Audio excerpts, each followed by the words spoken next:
This season of Truly Independent is supported by the Help Them See Foundation. Help Them See is a nonprofit dedicated to supporting feature films that inspire faith, hope, and connection. By partnering with filmmakers, the Help Them See Foundation brings meaningful stories to life and shares them with audiences worldwide, making a lasting cultural impact through the power of cinema. Learn more and discover how you can be part of the movement by visiting helpthemseefoundation.org.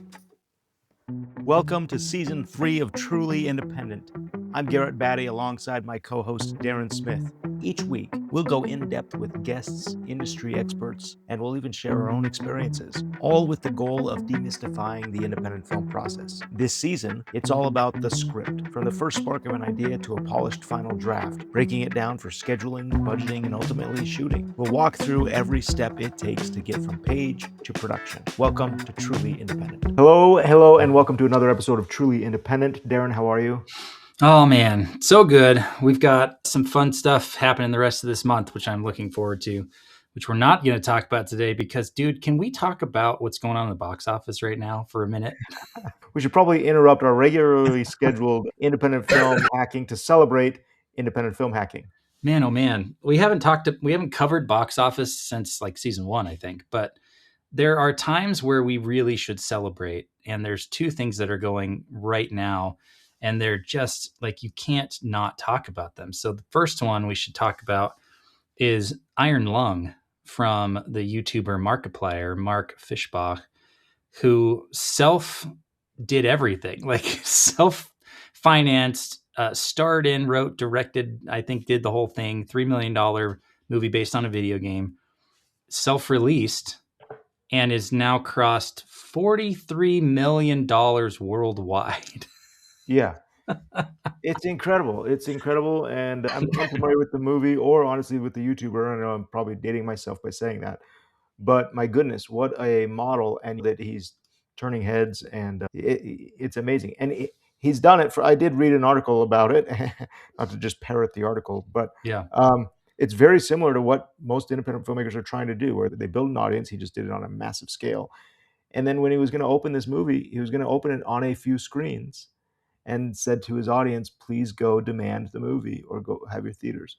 And within, I mean, he talked about within weeks, the thing was now going to open on 2,000, 3,000 and more screens. Yeah, it's insane. Now, the pushback I hear from everybody, which is really dumb, is he's got 38 million YouTube subscribers. Yeah, he does. That's why he's having the success he's having. That's more than $1 per YouTube subscriber that he's made in the box office, right? Like, that's massive. And obviously, not every one of those have seen it. So if you're doing the math a little bit, that's probably, what is it, 1%? 10% of his audience has gone and seen the movie. So great, that's huge. But now we know, if we're indie filmmakers trying to build an audience and they're engaged and they're following along, and we've been marketing to them the whole time as we're making the thing and getting ready to release the thing, 5 to 10% are going to buy a ticket. So if you need to sell 1 million tickets, you need whatever the math is on that, 10 to 20 million people in your audience. And so that's the math. And that means, okay, maybe you need to get 100,000 people out to cover the cost of your $250,000 movie. Now you know the math. So I just wish people would pay attention and go, no, this is a model that works. He's just done it at a bigger scale than we've ever seen it. It's incredible. And congratulations to him. And I love that is like the true spirit of independent filmmaking. Yeah. Well, and it's only been in theaters 3 weeks and it's still going. Like, I'm looking at the domestic weekend like we used to do. It was the number 9 movie last weekend. The hold on this is crazy, right? Like, the change, it's claiming it opened on 3,015 theaters. I think the actual number is higher from his reporting, but 5,900 per screen average week 1, 2,000 per screen average week 2, but it only dropped 85 theaters. That's crazy. So we're in week 3 and we're still at 2,374 theaters. It's only dropped 600 theaters from its peak. Like, the hold is nuts. And that's with 3 wide releases coming out last weekend. I know. So he's done an incredible job. And if you have an audience, like, that is a clarion call to say, if you have an audience, it's time, like, and it's doable. Yeah. This model is doable. When it just, the other thing I wanted to say was, it also, none of the typical philosophy around how to release a film applies, right? He's gone straight to theaters. Darren, he's getting 50% of the box office. I know. He's gone straight to theaters. There's no distributor. I think he's got a service provider that's helping him like actually do the bookings, but Sure. he's funding the marketing and the P&A, Yeah. Yeah. and he's driving the demand from his audience.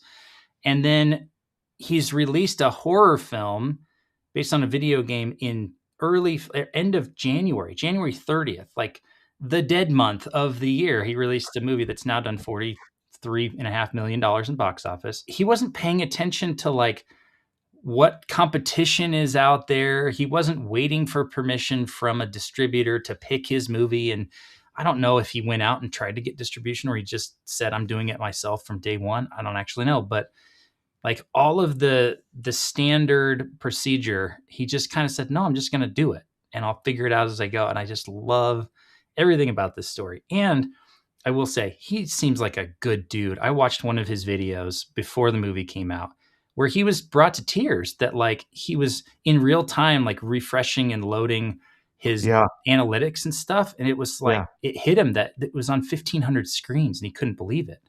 And now it's on over 3,000. It's done 43 million. Like, it's so cool. As we're talking about this, is interesting. My mind's going to the number one show on Amazon right now is Beast Games, whatever Mr. Beast's thing is. And here's this $100 million budgeted reality show. And we enjoy watching Beast Games on Amazon. Nice. But it's very, very similar. Here's this incredibly popular subscribed YouTuber who has built an audience. And we're seeing that now, I think, as the industry, as the old model is floundering, we're seeing people say, hey, no, theaters aren't the problem and TV shows aren't the problem. It's the audience that we need to rally behind our content. Yeah. Oh, amazing. There's another one that we should quickly touch on, though. Yeah, just shout out to our buddies over at Angel who released Solo Mio on, when was it, February 6th. We're now a week past that, and it's doing very well. It's at 17 million. 18 and a half. Is it 18 and a half? Yeah, in its second weekend. So pretty nuts. And we saw the movie's fantastic, very fun, really in line with what Angel's doing. And here it is, an independent film. What is it on? 3,000 screens? No, yeah, 3,000 screens. Yep. And holding strong over Valentine's Day weekend. Yeah, with some big releases that came out over Valentine's weekend as well. So, and same thing, those filmmakers behind that, they made viral clips with who's the lead in it? Kevin? Kevin James. Man, my brain today isn't functioning. But yeah, they make these viral clips with Kevin James as the boom guy, or Kevin James as the art teacher or whatever. And Angel really capitalized on that. They started 4 months ago, Kevin James's TikTok and YouTube channel in character for this movie, and have been promoting, hey, he's an art teacher and things like that, and have done some incredible earned media campaigns where they had Kevin James at the Super Bowl in character, sitting by himself with his bouquet, and getting lots of people talking about it and, hey, what's going on? Yeah. And so they've done an amazing job of creating awareness. Certainly those aren't free to do, but you get a lot of bang for your buck. And it's the same kind of model of like Angel, I also think shirks off like what this typical strategy is, because back in the day, they released Sound of Freedom on 4th of July weekend in the middle of a crazy big summer with Indiana Jones coming out and Mission Impossible coming out. And they've done it again where it's like Super Bowl weekend is notoriously a very low weekend for box office. Yeah. And they released, I think they were the number 2 film opening weekend, and now they're still in probably the top whatever. I mean, what's number 5 the weekend? Is it number 5 this week? So, I mean, they're still holding great with the 3 new releases came out. Well, 4 came out. 3 of them are in the top 3. So it's number 5 this week. But yeah, you go back a week and it's just crazy. So I love watching talented people do cool stuff. So it opened at number 2 after Send Help, which is a big thing from Walt Disney Studios, and really edging out Iron Lung in its second week. So like, it's just so cool to see. I really love it. Good. Yeah. Very fun. Very fun. Look at the box office. We need to do that more often. We haven't done that. Since we haven't released a movie, I think that's what we were focusing on. But That's right. that's not, We have an it excuse. doesn't mean that I don't sit there and look at it each Sunday night and go, okay, there's another Right. one film. Okay, Darren, what do we want to talk about this episode? I guess we want to talk about, and maybe that's a bad lead in with the YouTube guy, with Markiplier doing everything himself. We wanted to talk about the idea of what are the hidden costs of doing everything yourself. Yeah. I think sometimes as independent filmmakers, I know I'm guilty of that, of wearing all the hats and saying, oh, I'm just going to do it. It's cheaper and better. I'll save time and I'll get it done exactly the way I want to do it. And cut to a year later and I'm burned out and I don't have any other projects coming in because I'm doing everything myself. And so I want to kind of address that and talk about ways to avoid that, or when to do that and when not to. Yeah, I think there's this illusion of we're saving money because we're doing it all ourselves, right? And in Markiplier's case, he probably did save a lot of money by doing a lot of it himself, right? Sure. He was I self-financing. can probably guarantee you that the next film, where there's people now paying attention to it, where he's grown, he'll say, man, it's a lot. He's probably been working on that movie for a long time. Yeah. Yeah. Say, hey, I'd love my to get another one understanding, out there, and you can't do that. But yeah. So, Yeah. sorry. But I think we say it's an illusion because you're saving over here, but you're actually expending over here. You're taking your time. It takes longer. It's fewer people involved, which can make it go faster and could increase the value of the thing. So maybe you did it all yourself, but it's not as valuable as it could have been if you had good partners. And, this is my lived experience right now. Over the weekend, I was literally I built a whole ChatGPT, Claude, AI copilot. So it knows me really well. I've taken all these really in-depth personality tests, and it has all of my history of our conversations together, what I'm working on. So it knows my patterns, and it's just going yeah, you're doing the thing that you always do, which is as soon as something gets to a certain point, I kind of walk over here and go, great, what can I build next? What can I build next? What can I architect something new? And it's but that thing's only 90% done, and that doesn't count. It's kind of a pass-fail situation, either with fundraising, for example. Just because you had a conversation with someone, they said they're interested and follow up with them, doesn't mean it's done. Not until their money is in the bank is it done. And I had to confront reality of man, I'm trying to do too many things, and I've lost a little bit of focus on the fundraising side right in the moment where I need to be 100% focused on fundraising. But we have a movie that's going to be in prep in a month. We've got distribution conversations, sponsor conversations, lending conversations all need to be happening. I'm building a slate. So movie number 2 has to be in consideration. So I'm taking some meetings about that movie. So there's a whole bunch that is the right thing to be doing with my time. But everything else really needs to be offloaded to somebody else. Because that is the opportunity cost of doing it yourself. You are, you're not saving money. You're essentially losing money because of the opportunities that are slipping by. Yeah. I think if I was being honest and I actually, the thing it confronted me with last week, and it's funny to talk about an AI like this, right? Like it's a therapist or a coach or something. But the thing it confronted me with last week was, are you networking or are you fundraising? I was like, oh, dang, that's a little humbling because I think I've been doing a lot of networking and not a lot of fundraising. So it's okay, well, now I got to double down and make actual shifts and changes to my schedule and my priorities and my day and the work that I'm doing so that I'm actually fundraising and not just networking. It feels, I think one of my problems in doing it, trying to take on everything, is this losing momentum. I get this time fragmentation, right? Where when I say, hey, what am I going to do with my day? Or I've got a meeting here and an opportunity here, and then I've got to edit here and I've got to write a few pages. And it's that constant switching between projects. Yeah, context Right. switching. Thank you. Yeah, I get that too. momentum, right? And so maybe tasks are half finished, or I get this kind of mental clutter and I just can't sort through. Whereas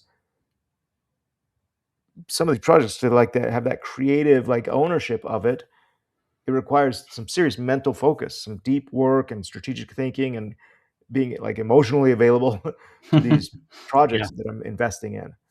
Yeah. And perhaps if I have help, if I'm saying, no, I'm going to offload the planning and prep for our next Help Them See Foundation fundraiser, and I am going to focus on the script and write this script. When it is done, I will do the next thing. Yeah. I think that's part of it, right? It's like do one thing all the way and then go to the next thing. I've had people ask me, well, what does context switching look like? And it looks like my desktop. I'm not going to share it right now, but like I've got, if I hit Command Tab, 1, 2, 3, 4, 5, 6, 7, 8, 9, 10, 11, 12, 13, 14, 15, 16 applications open. Oh, I've got, no, okay, only one Safari window right now, but I've got probably 20 tabs open. And I've got 2 different AI software open. I've got yeah. a calendar up. Like I've got all these things open. And when I'm sitting down and I go, great, I'm going to open up a tab and I'm going to start working on my fundraising. And I've blocked out the time and I've said, okay, I'm going to spend an hour or 2 on just this task. But all these other things are open. Well, what happens is a little window comes out the side and says, you have a notification from Garrett who texted you, right? And I go, oh, that's urgent. So I flip over to text. And then I see there's 4 other unread texts. So I read those texts. And one of them says, hey, I sent you an email about this. So I switch over to email. And then all of a sudden I'm looking at one email, but then I go back to my inbox. Oh, shoot, I got 30 new emails. So I need to check all of those. And then 40 minutes later, it's like, what was I doing this hour? I look at my calendar. Oh my gosh, I should have been fundraising and I've done 0. And that's where the context switching and trying to do it all yourself really steals from you and from the project, because you're trying to do it all yourself, but you're actually like, it's closer to going in reverse than it is to moving forward at all. And is that by operating like tactically rather than strategically, you lose perhaps that momentum for a specific project. I don't think you just lose momentum. I think it's never created. You actually don't have momentum ever, because you can't even string a 30 minutes of focused effort together. Not you, Garrett, but me, Darren. Yeah, no, I can't do that. So like literally yesterday, I love that we're talking about this because this is literally what I'm going through right now. Yesterday, I was like, hey, I need a new method to get through my week and make sure that I'm protecting these like deep work time blocks of, I need an hour or 2 of fundraising every single day that's uninterrupted, that's protected. And it came back. It was like, okay, well, based on your personality and based on what I know about you, this is what you have to do. Close everything, quit every single app, open up Safari and open one tab. Put your phone in the other room, put it on Do Not Disturb so that nothing pops up on your computer screen, and set a timer for like 45 or 90 minutes. Turn on your Brain FM music to get you in the right headspace, and don't leave your chair until the outcomes that you've established for that time block are done. I'm like, oh man, I know this. Like I inherently know this. I could have said that exact thing to you as in a coaching scenario, but I'm not doing it myself consistently. It's like, oh man, okay, sure. Here we are, and it's Monday, and I'm going, all right, I got 16 apps open and 20 tabs, and it's like there's actually like anxiety tension in my body about closing tabs on Safari. How silly is that? Yeah. But that's what I get it. It's relatable. That's what it takes. I try to think, hey, when I'm on set and there's 100 people working, or 50, or it's a low budget movie, there's 15 people depending on the decisions being made. I don't have a bunch of tabs open on my phone, and I'm not playing games, or not even playing games. I'm not trying to answer questions or emails from other people. Right. I'm 100% focused on, we're going to make our day. And guess what? That's when movies are made. So if I can have, as an independent filmmaker, that mentality of saying, look, there are 15 people waiting for me to get this script done. Or now suddenly that becomes a priority, and Garrett's texts, don't do this, Darren. They can wait. In my brain, though, in my brain, it can't wait. My brain says any message that comes in is urgent, which is so funny because if it came in at 9:03 p.m., my phone is on like nighttime mode and do not disturb sleep mode.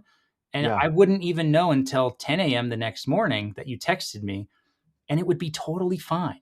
And yet, if it came in at 10:03 in the morning, I'd be like, oh, shoot, I need to go. What is this?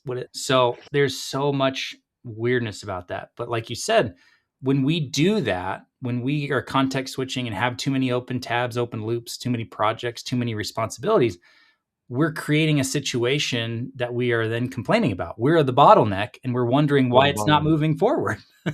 It becomes a disservice to the project. Projects Yeah, start to stall.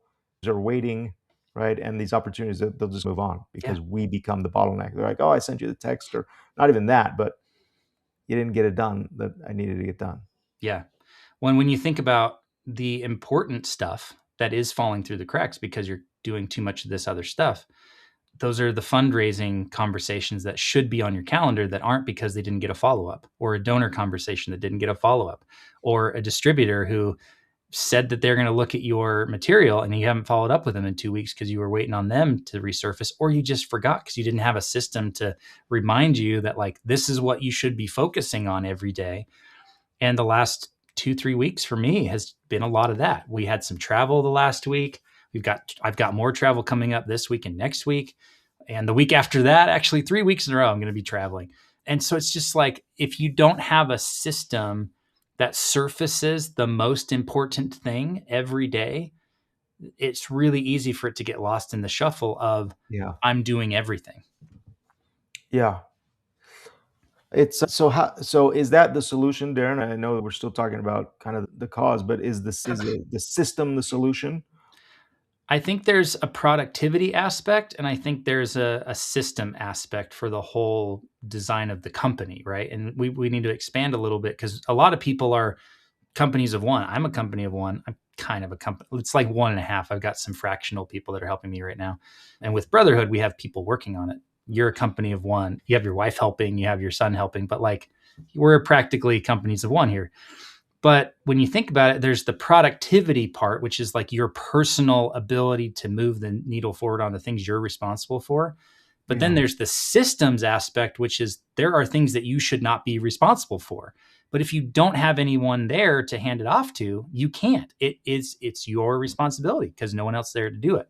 So this showed up on, I saw this years ago where I was like, if I'm going to build a fund and have 3 to 4 movies a year in various stages of production and post and development and distribution, I can't do everything. I can't be the producer on the ground responsible for the day to day on any of the movies because Yeah. I've tried that before. Remember, like back when we made Faith of Angels, I was also trying to write a book at the same time. That was the stupidest idea ever. What was I thinking? So I didn't write anything because it was impossible. And then I started writing when I got home from that shoot because you Yeah. can't do two things. So on this movie, on Brotherhood, the first 4 people I hired were marketing people, and I've hired a line producer UPM to work under me. We've hired all of our key crew to handle stuff. I've got a casting director. Like I'm offloading all the things that should not be my responsibility. The things that are my responsibility are distribution, financing, development, fund, all the types of funding as far as lending and tax incentives and Yeah. that stuff. Those high level things that no one else can realistically do and is the best use of my time because that's what I'm good at and where I can go and be in a room across the chair from $1 million check writer. That's what I should be doing with my time. But if I'm on set, I can't do that. So where I'm at sitting right now, yeah, I'm a little bit over my skis a little bit, right? I'm a little overextended, but I see it more as like faith in the momentum and the project that it's all going to work out. I'm just a little early, but it's all going to happen. It's nerve-wracking, it's stressful, it requires a lot of faith, but like that is what is required for me to not be the bottleneck on this project. It is interesting because you say, hey, it requires a lot of faith, and that is because we haven't done it before. We haven't seen it work like that. But I think that's how things work, and so Yeah. we have to take that leap and say, look, I don't want to be the bottleneck. You know what? Perhaps the most value that I can bring to this project or my day is to focus on such and such project, meaning, and specifically, is to focus on these fundraising conversations because you know what? We've raised the budget for the movie in fundraising conversations. And right now, I'm the only one that can have those. Right. That means that somebody else should be working on polishing the script or whatever it is, like the maintenance or invoicing or whatever it is, handling the emails. Because because the value that we bring to the project is is not replaceable. Yeah. For those conversations. Yeah, like you might be you are an extremely capable editor, graphic designer, writer. You can do all of those jobs, but if I think it's a limiting belief and it creates a bottleneck when we say that we're the only one that can do those things or should do those things. So as soon as you say, okay, I'm going to hire someone to do graphic design and do the poster and cut the trailer, that frees you up to do other things. As soon as you say, well, I am the writer director, but maybe I could hire someone to do a polish on this or to do a rewrite or to get it to the next phase or whatever. Maybe that's worth it. Like I don't think with your model, I don't think you're looking to outsource writing or directing. But if you're going to be 100% in on writing and directing, where's the time for fundraising and talking to donors and traveling to Las Vegas and talking about what you're building online and doing all those other things? Like fundraising, as you and I know, is a full-time job. So when you try to stack other things on top of that, then you get 50% focus on one, 50% on another. As soon as you add a third project, now it's 33, 33, 33. It just precipitously cuts down the amount of time and focus you can give on one of those outcomes. And that really hurts to go from 100% focus to 25% focus because you added 3 other responsibilities. Yeah. That's what we're talking about here. That's how this gets created. So potential success story on that kind of shift is I had this idea to do a series and for this Western, kind of this American history Western series. And I sat with 2 buddies who are amazing writers. And I put together the pitch like I would have for fundraising for the series. And then I brought them in and said, let's write. I need you guys to write this episode based on this pitch and this stuff. And so they've written an episode. And in 2 weeks, we have scheduled our first read through where we'll be doing a fundraising read through for the series. And it's very refreshing to say, okay, I didn't write the script. It's certainly something that I'm excited about doing and would love to see this project come to life. But in order to continue to maintain like these opportunities, I need to focus on the fundraising. And they're writing the script, and that's great. We'll still do the read through, just like we did with the Pearl, just like we did with the Where the Dog Heals movie. And hopefully these things will start to. I will no longer be the bottleneck. Yeah, that's awesome. You're talking about giving up some of that attachment to the control that we both share, apparently. Yeah. But I'm a decent line producer, and I think I'm a really good producer. And I've given both of those responsibilities to someone else on this project because they're going to be responsible day to day in hiring and interacting with the crew, the schedule, the budget, all that stuff is. I say, here's the big number you can spend, and everything after that is yours. And it's a scary thing to do that, which is why I think we don't do it a lot. At least in my experience, I've always taken on too much because I know that if I'm responsible for it, I can get it done. It's that magnet on your fridge. If it is to be, it is up to me, right? Like, it's that mentality. But that may not be serving us the way we think it is, right? It definitely gets us a lot of momentum and a lot of projects done. You and I both have done many projects. But I wonder if that same mindset is also limiting us from whether it's more or bigger or more impactful projects. It's definitely went into like therapy mode. No, you did, and it makes you think, it makes you ponder and question. Okay, how do am I making a film or am I building a company or what am I doing? And if Markiplier is just making a YouTube video, that's one thing. He's built a whole audience of subscribers, and his movie's at 47 million. And so you go, okay, he's doing something more than just, I don't know. It's more than just a one-off project. Yeah. One of the things to think about was that his movie took a long time to make. Took a long time in development, took a long time. I don't know about fundraising because I think he self-funded it. It's just a $3 million thing that he spent. But I've heard 3 years, I've heard 10 years, like I've heard that various lengths of how long this project was coming together. Yeah. And that's the thing. If he starts on his next one right now and it's going to take 3 years, that's not a great model. He is a bottleneck because he could be directing a movie every year or two. He could be writing a movie every 6 months. He could be acting in a dozen movies a year. Like, depending on how many things you're trying to do, you're the bottleneck, right? So I hope for his sake that he then takes all the leverage that he's gained from this first movie to say, great, what's the business I want to make that's going to build the system that can generate whatever sort of output he wants. You know, you and I are the same situation. You're doing like a movie every year or two. I'm trying to do 3 to 4 a year. But in order for me to do that, I can't be the producer on every single one of them. I'm kind of more the executive producer or the lead producer. So there's trade-offs, definitely. But you like we've said many times on the show before, you start with the end in mind and then you reverse engineer the strategy to get there. But I think almost 100% of the time, part of that strategy is do fewer things. So is there a time, Darren, when it does make sense to just do it yourself? I think at the very beginning of a project. Yeah, when there's not budget.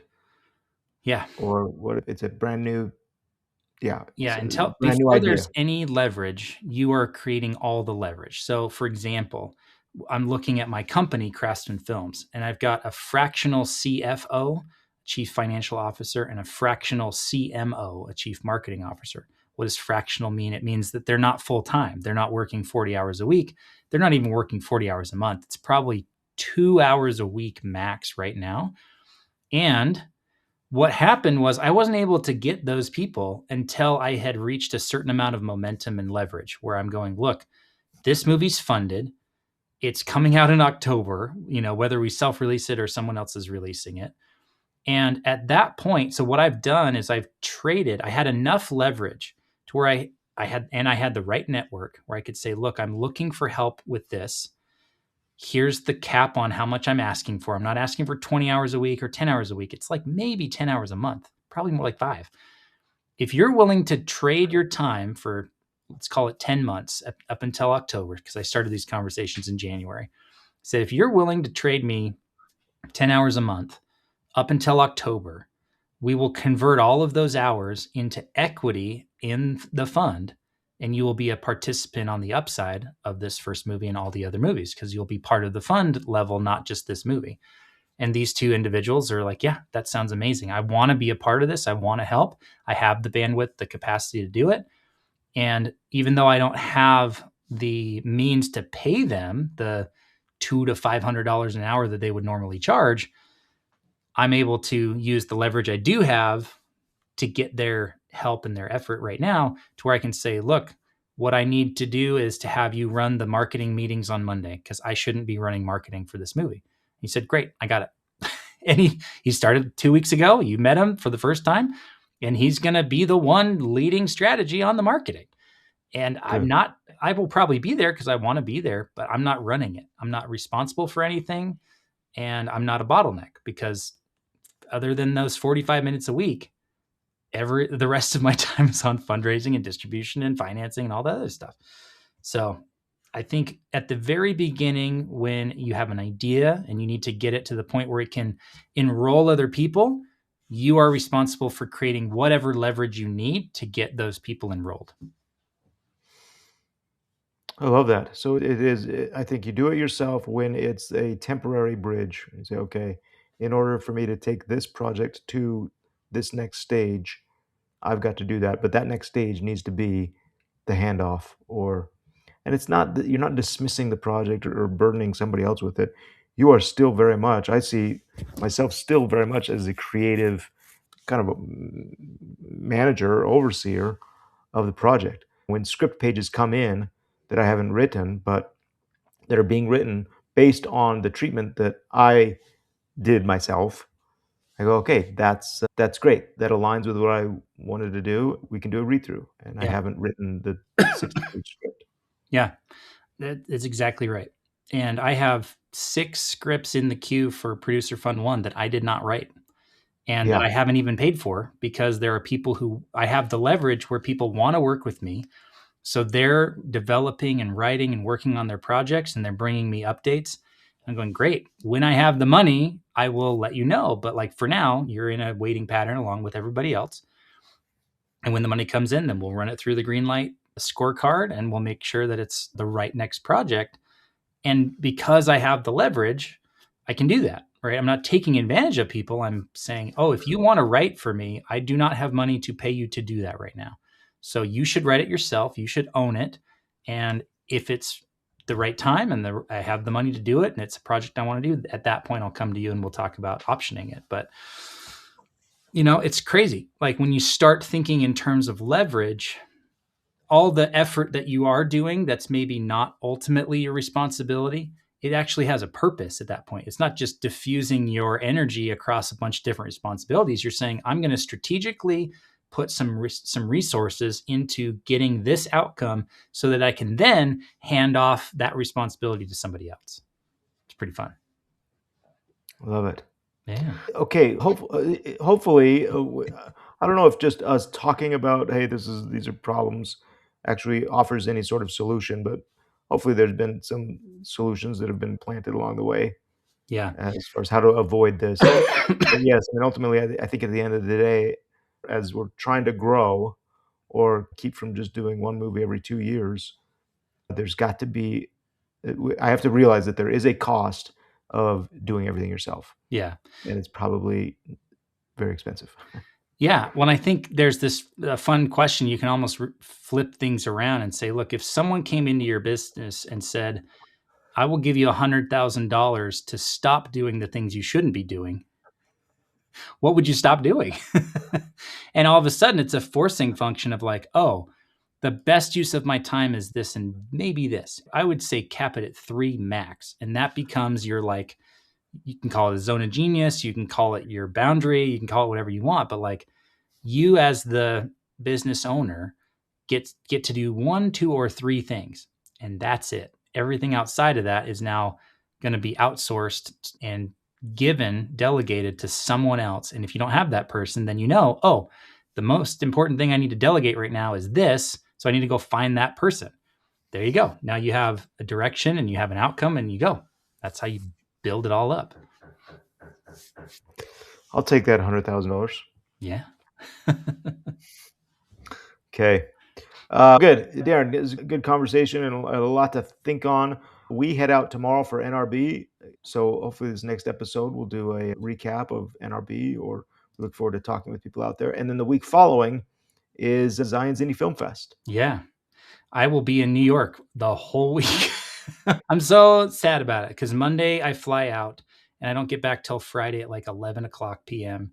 So I'm going to miss Samantha's movie. I'm going to miss everything throughout the week. I'm kind of grateful that I wasn't asked to do any sort of panels or workshops this year. It worked out the right way because I've got a big event that I'm hosting in New York with a bunch of Broadway investors and producers. And so that's where all of my time and focus, except for the little bit I've reserved for NRB this week, is that event. So I'll give you guys a big update on that when that happens. But the week after that, I'm in Chicago with my youngest son, who's in a national youth choir that's performing out there. It's just, my goodness, crazy town right now. You get some travel time. I need to Yeah, sell you rack my up those non-transferable or my transferable companion pass.